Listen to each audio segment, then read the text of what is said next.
Hey, and welcome back to my series on Twilight Princess Wii speedrunning, specifically the beginner any percent route.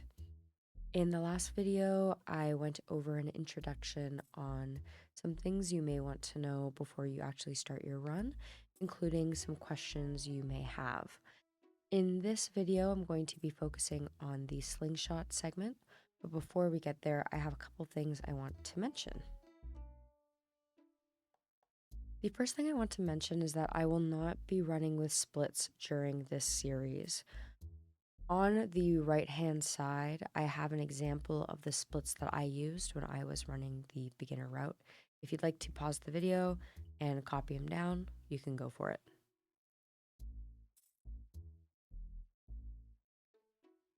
Okay, so before we get to the run itself, I wanted to start by going over an example of the formatting I'll be using in the videos going forward. At the beginning of each video, I will have a slide just like this that includes some brief history on the split that we are reviewing, along with any major or minor tricks that I think are notable, as well as some optional speed strats that you can use. For the slingshot segment, this segment is starting from the beginning of the run and going until we collect the slingshot from Sarah's shop. This split is really similar to the start of TP Wee Hundo, so if you have plans to run that category in the future, this can be helpful for that as well. There are no major or minor tricks in this segment, and the optional speed strats I'm going to be talking about are movement tips and also mashing with a Wii Remote and Nunchuck. Alright, so let's talk about some movement tips. This slide is full of information, but I'm not going to read it. I'm just going to talk about what I think is important for you to know. The first being that chain rolling is often the fastest form of movement as human link for RTA speedruns. It is optional to be going max speed before you begin to chain your rolls. There are a few different ways to achieve maximum speed. The first being to DF walk for 2 frames, then release the target button and hold the direction you want to move, followed by running for 7 frames. Another way to achieve maximum speed is to begin with a roll from standstill, followed by 3 frames of running, and then followed by chained rolling. In the first load zone of the game, when we're going from Link's house area to the Orden Spring area, the load zone that we enter results in Link running out of it on the other side. When Link is running into a load zone, you can reach max speed after 3 frames of running. And lastly, you can achieve maximum speed by running for 13 frames before beginning to chain rolls.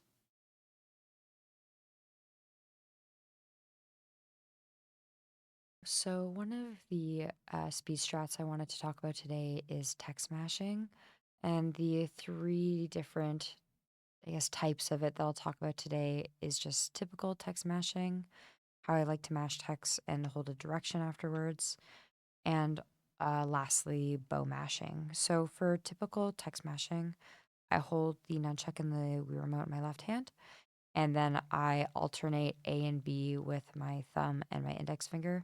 Sometimes I use my middle finger if my hand gets tired. Like if I'm doing a lot of runs in a day, then sometimes I switch between the two. And then if I need to hold a direction out of text mashing, so an example of this would be right before Goats 2, there's a text box with Vado that you can get a frame perfect roll out of. So in that example, I hold the direction with my left thumb, and then I sort of stabilize the Wii remote in my lap so I can hold it with one hand. And I mash A and B like normal for the text box. And then once the text box closes, I mash A on its own for the roll. So I go text box, roll. Actually, I guess I'll also talk about the sewers framers as well. For those ones, it's kind of similar to the first version where I'm just holding target as well and just mashing A. I'll talk about framers a little bit more once we get to the Zelda split. And lastly, for bow mashing, for this one, I'll link a video in the description. I have a more detailed video on how I like to do this. Essentially, what I do is I switch hands during the cutscene before the bow fight, and then I stabilize my right elbow on my armrest, holding my nunchuck, and then I use these two fingers here to kind of like, um, it's sort of like a barrier for the nunchuck, I guess, and I slide it across the A button, and that's how I do my mashing.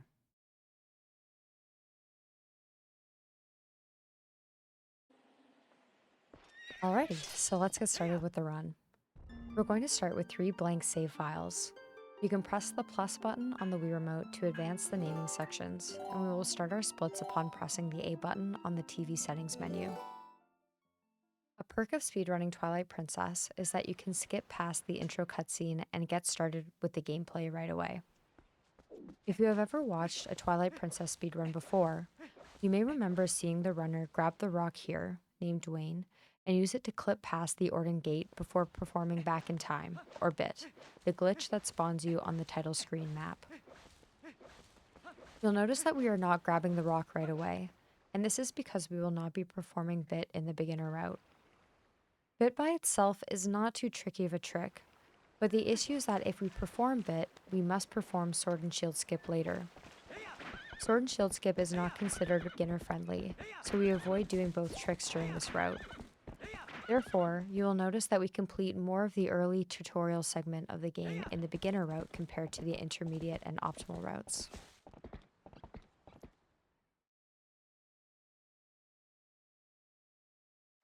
I've been intentionally trying to ride Epona through the grass patches in order to pick up some RNG rupees we will need to purchase the slingshot.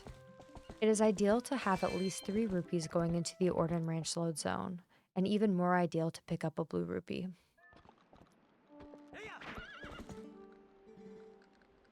Now it's time for us to start Goats 1. For Goats 1, there are 10 goats that we need to herd into the barn. We're going to start by going right here, and you'll notice that the goats always start in the same place facing the same direction. Even though it would make sense that following the same path and whooping at the same time could result in consistent goat times, there is an RNG component to how the goats react to Link when he whoops at them. Link's proximity to the goat's speed after the whoop, and how responsive the goat is to the whoop are 3 variables that affect their behavior. The community calls stubborn, uncooperative goats Howards.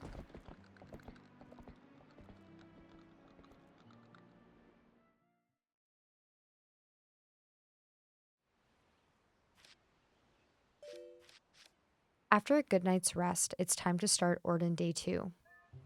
During Orden Day 2, we will be collecting the fishing rod and the slingshot before heading into Farron. Since you will need 30 rupees in order to purchase the slingshot, it is important that you quickly check your rupee count before leaving Link's house. If you have 6 or more rupees, you can continue on to Orden Village. However, if you have less than 6 rupees, you can side hop here, going neutral early to avoid an auto roll, and conveniently pick up this rock with a guaranteed blue. You may also want to be strategic with your rolls there as to not speak to Colin on your way to the Orden Village load zone. One of the plot lines of the tutorial section of Twilight Princess is to use the hot grass to retrieve Uli's crib from Rose the monkey. To do this, we need to climb the vines, trying our best not to climb to the side, and speak with Jaggle. He will introduce us to hot grass, and we can use this mechanic after these auto rolls to snatch the crib. Be careful on this last jump to return the stick to neutral as to not get a final auto roll. You'll notice that I tried to pre-aim the cursor so I could auto-fire as soon as the hawk got to me, but my aim drifted during the cutscene and I needed to adjust.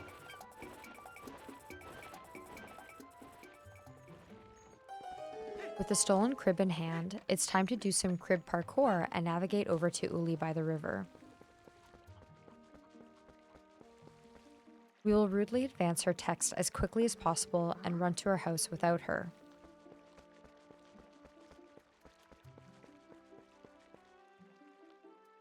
She will then give us the fishing rod, and we will use her mailbox to steal $20 from her. Mailbox jump is a little bit finicky and takes practice to get quickly and consistently. If you're having difficulty with the jump to the roof, you can press the C button and line up your angle before jumping. I wanted to mention that I equipped the fishing rod in the air so I could begin chaining rolls as soon as possible on the ground. Since we can't do anything in the air anyway, this is the best time to pull out an item, as there's an animation of Link actually pulling the item out. I rolled there by the grass so that you could see that there are a few hidden rupees there, as well as one under the bridge in case you need a few more before purchasing the slingshot.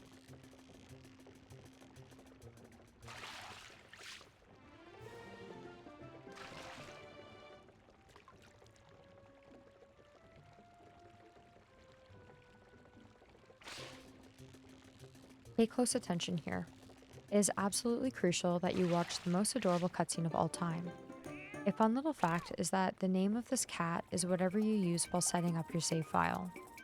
So, for most people's first casual run, unless you change the name on your save file, the cat is named Link. Once the cutscene has wrapped up, you can swim over to the other side, getting out of the water as fast as possible. You can optionally bonk here on the wall and use a DF walk to accelerate to max speed as soon as possible. Finally, now that we are in Sarah's shop, we will collect the bottle and pay our 30 rupees for the slingshot.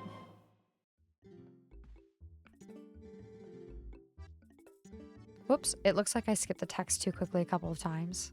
It's always good to know how many text boxes an NPC has so you can mash effectively. And with that, we've made it through the first split of the beginner route.